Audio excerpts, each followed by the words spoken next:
Today we're going to talk about the best diets, with an S, for cancer.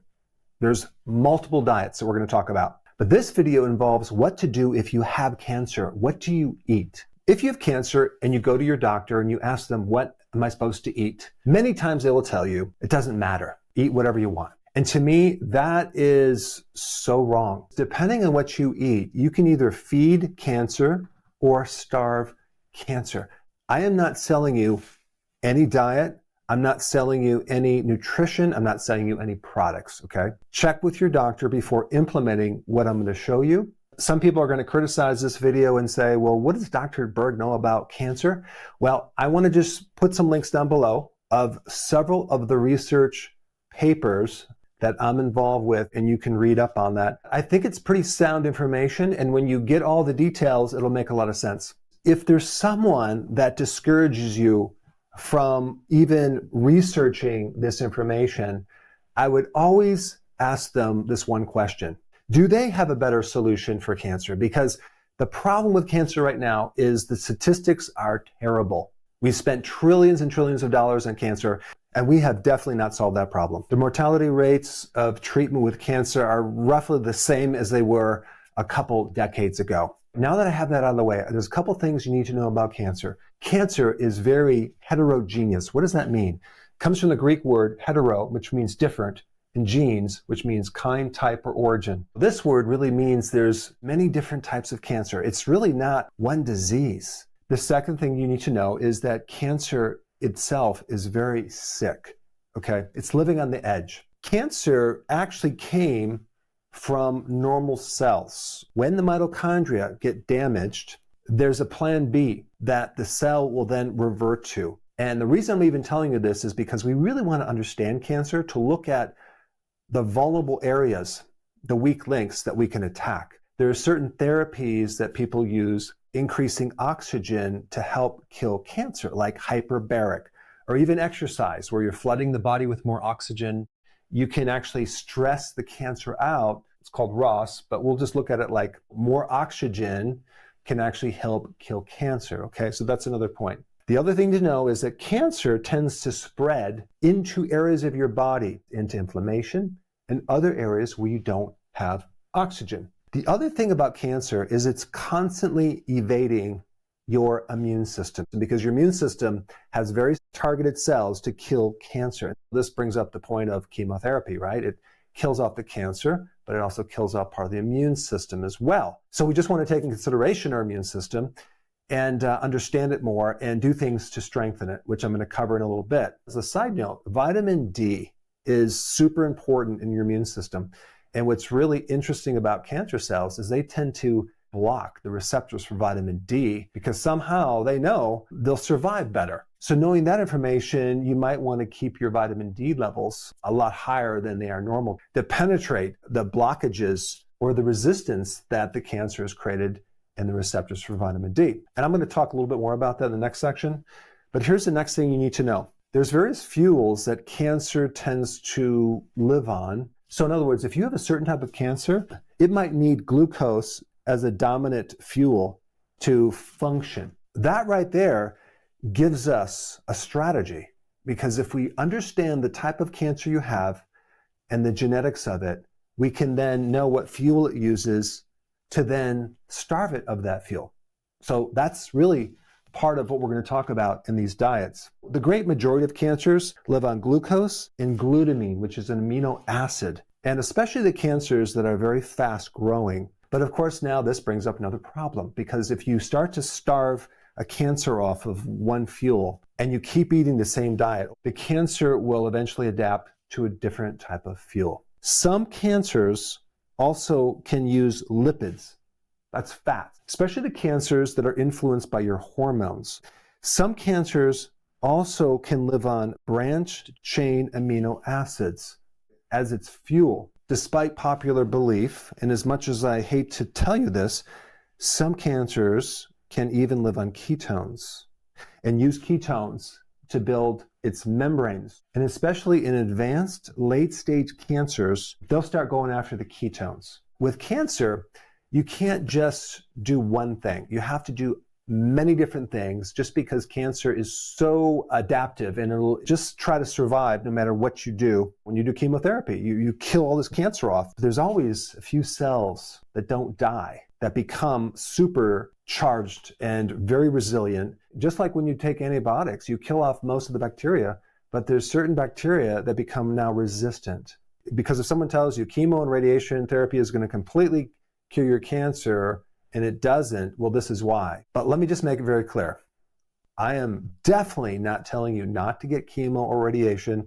You discuss that with your doctor. What I'm going to show you is something that you can add with chemo or without. I'm not going to actually tell you what to do. I'm just giving you the information, but I will recommend that you have multiple strategies. And one is the rotation of your diet. If you rotate your diet every so often, and I'm going to show you this in a little bit, you can then prevent that cancer from adapting and literally put that cancer into a state where it just can't get fuel. I'm also going to highly recommend you do intermittent fasting, 2 meals or even 1 meal a day. Why? Because when you do fasting, you can really shut down the fuel and resources to what the cancer cell needs, but your body can actually go into repair mode. It can go into something called autophagy, and it can recycle old damaged tissues. But I also made sure all the foods in these diets also had anti-cancer properties. So you're just not eating food just for the sake of eating food. All right, with that being said, let's go to the next stage. Okay, we're going to talk about the diet right now.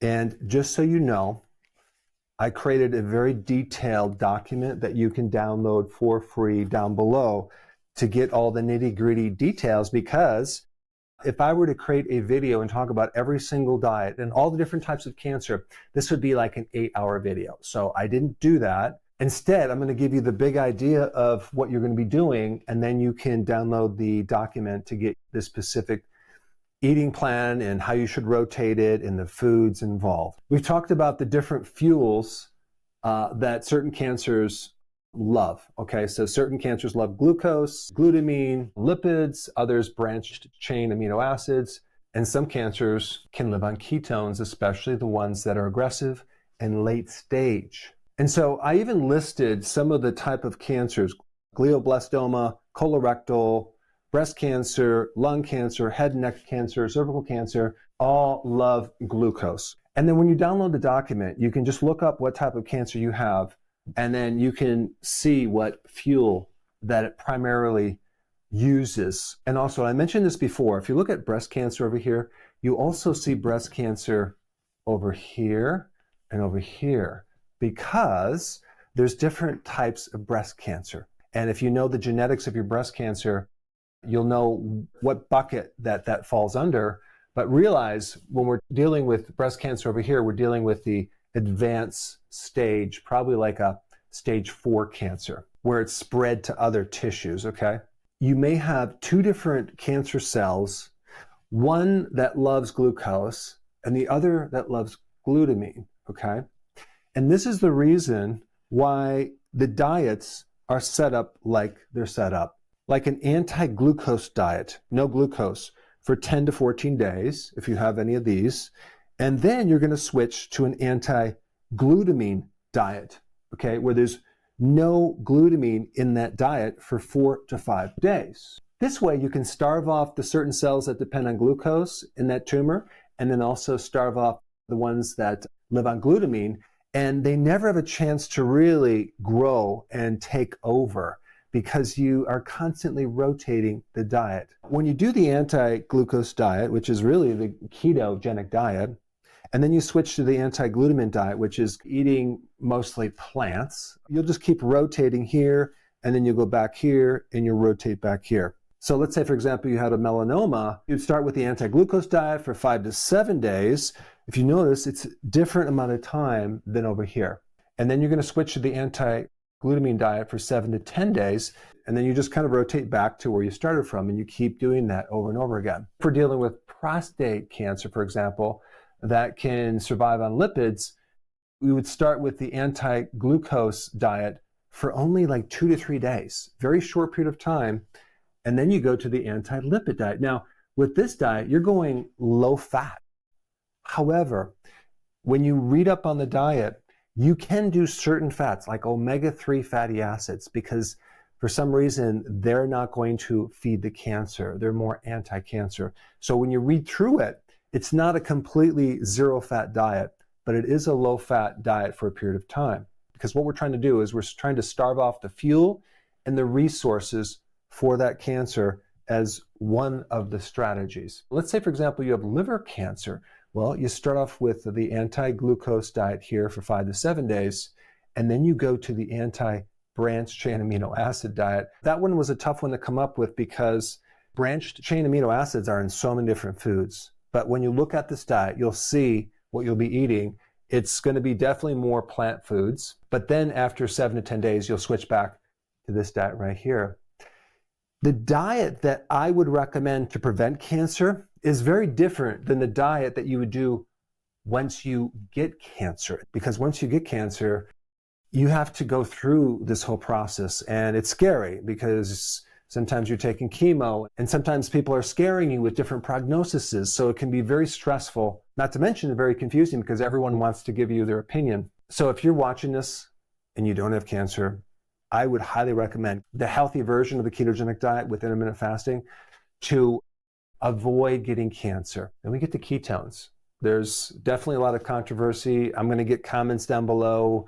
People will disagree with me, but please read the research on this data because at first I was personally very resistant to even hear that ketones could potentially be used as fuel for cancer until I started looking at everything and I'm like, wow, that sucks. But this is more for the aggressive late stage cancers because cancer is going to do everything it can to survive. And I think it's very helpful to know this because the diet that you would do on these advanced cancers, late stage, number one, you may not even start with the anti-glucose, which is the ketogenic diet because there's ketones. But the problem is when you do the anti-glutamine diet and the anti-ketone diet, this is like mostly plant-based, not a lot of protein. So you might have to do a very short, maybe 1 to 2, maybe even 3 days of consuming some protein to get that protein and then go right to these other diets and rotate them because this is a little more complex. And this is why in other videos I talk about the absolute best thing you could do if you have advanced cancer is to do prolonged fasting. There's videos I've done on people that had stage 4 cancer that literally fasted for an entire month, actually even longer. And that really just wiped out the cancer. Now, I know someone is going to say, well, wait a second.